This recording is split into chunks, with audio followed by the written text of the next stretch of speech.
I believed my husband for years, until one moment in front of everyone changed everything. Years of trust, years of silence, until one moment, in front of everyone, destroyed everything I thought was real. If this story helps you understand that public discovery ends private denial, please like and subscribe. There are moments when years of believing someone, years of accepting their explanations and trusting their word, collapse in single instant of undeniable evidence witnessed by others.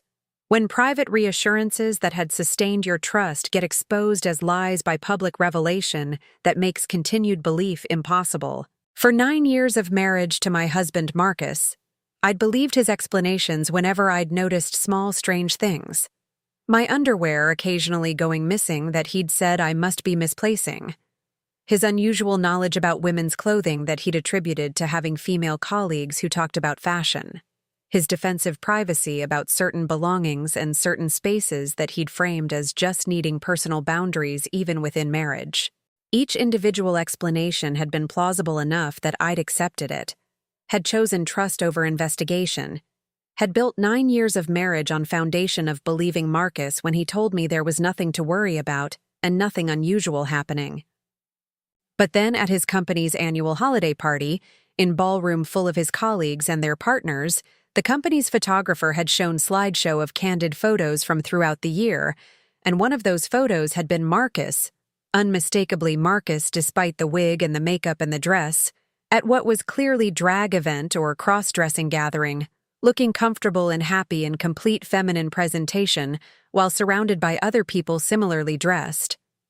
The photo on the screen in front of everyone had destroyed in single moment 9 years of explanations I'd believed, had made undeniable what Marcus had been hiding and what I'd been unconsciously choosing not to see. My name is Diana Foster, and I'm 37 years old. I'd been married to Marcus for 9 years when the company holiday party photo exposed what he'd been hiding. 9 years during which I'd been actively choosing belief over suspicion, trust over investigation, accepting Marcus's word over following instincts that had occasionally suggested something didn't quite add up about his explanations for certain behaviors and certain situations. Marcus was 39, worked as project manager for tech company, was someone I'd trusted deeply throughout our marriage, even when small things had occasionally made me wonder if that trust was entirely warranted.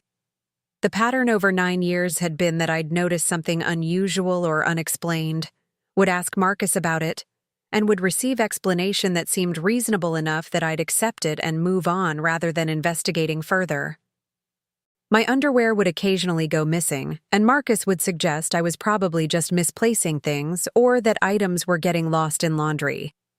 He'd show surprisingly detailed knowledge about women's fashion, and he'd explain that his female colleagues talked about clothing at work, and he'd absorbed information through those conversations.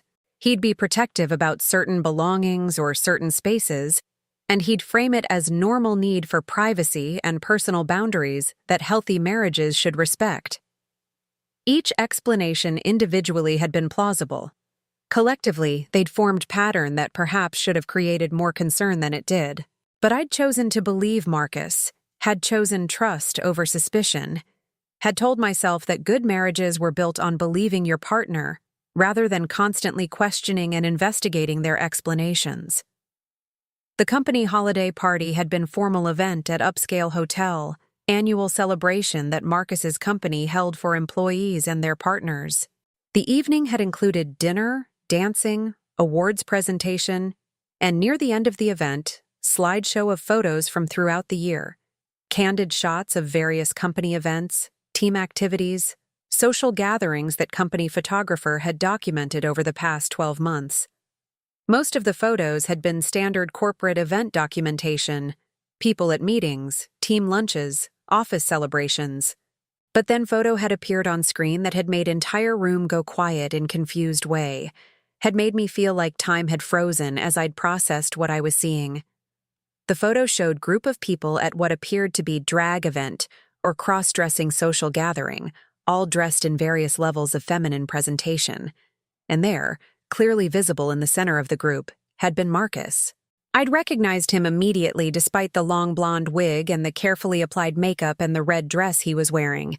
His face, his build, his posture, all unmistakably him even in complete feminine presentation. He'd been smiling in the photo, looking comfortable and happy, clearly participating willingly and enthusiastically in whatever event this was, rather than being there reluctantly or as joke. The photo had remained on screen for perhaps 10 seconds, long enough for everyone in the ballroom to see it clearly, long enough for confused murmurs to spread through the crowd as people processed what they were seeing, long enough for me to register every detail, including that this wasn't costume party or Halloween event, but rather genuine gathering of people expressing feminine gender presentation with Marcus fully participating. Marcus had been sitting beside me when photo appeared. I'd felt him tense immediately, had heard his sharp intake of breath as he'd recognized what was on screen. And then photo had advanced to next image, back to normal corporate event photos. But damage was done. Everyone had seen it. I had seen it. And 9 years of explanations and reassurances had collapsed into recognition that Marcus had been lying about fundamental aspect of his life and his identity. The slideshow had continued, but I'd stopped processing what was on screen. I'd been sitting in ballroom full of Marcus's colleagues who'd just seen photo of him cross-dressed, and who were now glancing at our table with expressions ranging from surprise to amusement to curiosity about how I was reacting to this revelation about my husband. Marcus had been sitting rigidly beside me, clearly processing that comprehensive secret he'd been maintaining had just been exposed publicly in worst possible way. We'd left the party shortly after the slideshow ended, had made quick excuses, and had gotten to our car before the confrontation I'd been holding back in public could finally happen in private. The drive home had been silent and tense, both of us knowing conversation that needed to happen but neither wanting to start it while driving. Once we'd gotten home, I'd asked Marcus directly to explain the photo. "That was you in that picture," I'd said. "You were at drag event or cross-dressing gathering, wearing wig and makeup and dress, looking comfortable and happy. This isn't Halloween costume or one-time joke. This is you participating in something you do regularly enough to be photographed at. So I need you to explain what's been happening, and what you've been hiding from me for 9 years. The explanation that emerged over the following hours was that Marcus had been cross-dressing regularly throughout our marriage, had been attending monthly social gatherings for cross-dressers and drag enthusiasts, had developed feminine identity he called Marissa, that he'd been expressing at these events while keeping it completely hidden from me and from most people in his daily life. The company photographer who'd taken the photo had been at one of these gatherings in personal capacity, apparently was also part of cross-dressing community, and had included the photo in the company slideshow apparently without recognizing Marcus or without realizing that this would expose him publicly to his colleagues and to me. Every explanation you've given me for 9 years has been lie, I'd said, processing the scope of Marcus's deception. The missing underwear wasn't me misplacing things. You were taking them. Your knowledge about women's fashion wasn't from colleagues' conversations. It was from direct personal experience cross-dressing. Your need for privacy wasn't healthy boundaries. It was hiding comprehensive secret life you were living monthly at gatherings I knew nothing about. Marcus had tried to explain that each individual lie had seemed justified in moment. He'd been ashamed of his cross-dressing, had been afraid I'd leave him if I knew, had convinced himself that keeping it separate from our marriage was protecting both of us rather than creating foundation of dishonesty. But the accumulation of 9 years of lies, 9 years of choosing deception over honesty, 9 years of me trusting him while he was systematically lying to me, created betrayal that simple explanations about shame and fear couldn't adequately address. What made the situation particularly devastating was the public nature of the exposure. It wasn't just that I'd discovered Marcus had been lying to me for 9 years. It was that I'd discovered it simultaneously with room full of his colleagues, had been sitting beside him at company event when photo of him cross-dressed had appeared on screen for everyone to see, had been unable to hide my shock or to privately process the information before having to face public awareness that my husband had been living secret life I'd known nothing about. The marriage didn't survive. While Marcus's cross-dressing itself might have been something we could have worked through with honesty and communication, the 9 years of comprehensive lying, 9 years of him giving me false explanations that I'd believed while he was actively maintaining secret life, created breach of trust too fundamental to repair. The fact that I'd discovered the truth through public exposure at his company party, rather than through him choosing to be honest, added humiliation to betrayal and made rebuilding impossible. 4 years after the company holiday party, when photo on screen destroyed 9 years of trust in single moment, I'm 41 and living independently with much clearer understanding of difference between choosing to trust and choosing to avoid investigating things that deserve investigation, between healthy belief in your partner and complicity in your own deception through willful avoidance of evidence that something isn't what you're being told it is. Marcus, from what I know through mutual acquaintances, has been more open about his cross-dressing since the forced public exposure, has apparently found some relief in not having to maintain rigid separation between Marissa and Marcus, between secret gatherings and daily life. But the professional and social consequences of having his cross-dressing exposed through company slideshow were significant. Several colleagues had responded with judgment or discomfort. His professional reputation had been affected. The involuntary public nature of the revelation had made it more difficult than private, honest disclosure would have been.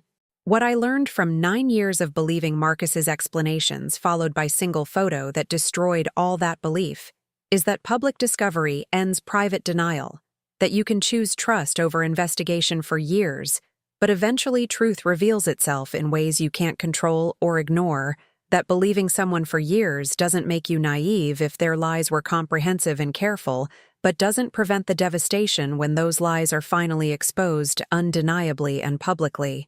The moment that photo had appeared on screen, Marcus clearly visible in feminine presentation at cross-dressing gathering, looking comfortable and happy in life I'd known nothing about, had been end of 9 years of explanations I'd accepted and trust I'd maintained.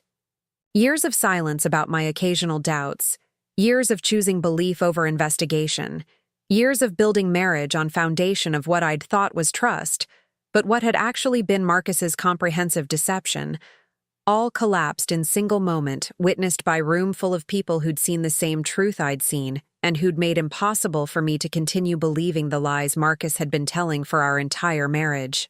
My name is Diana Foster. I believed my husband for 9 years when he explained away small, strange things I noticed, accepted his reassurances that nothing unusual was happening, built our marriage on foundation of trust that seemed solid until company holiday party when photo appeared on screen, showing Marcus cross-dressed at gathering I'd never known about. Single moment in front of everyone destroyed 9 years of belief, made undeniable what had been hidden, ended my ability to accept explanations I'd been accepting for our entire marriage. Public discovery ends private denial. Years of trust can collapse in single instant of undeniable evidence.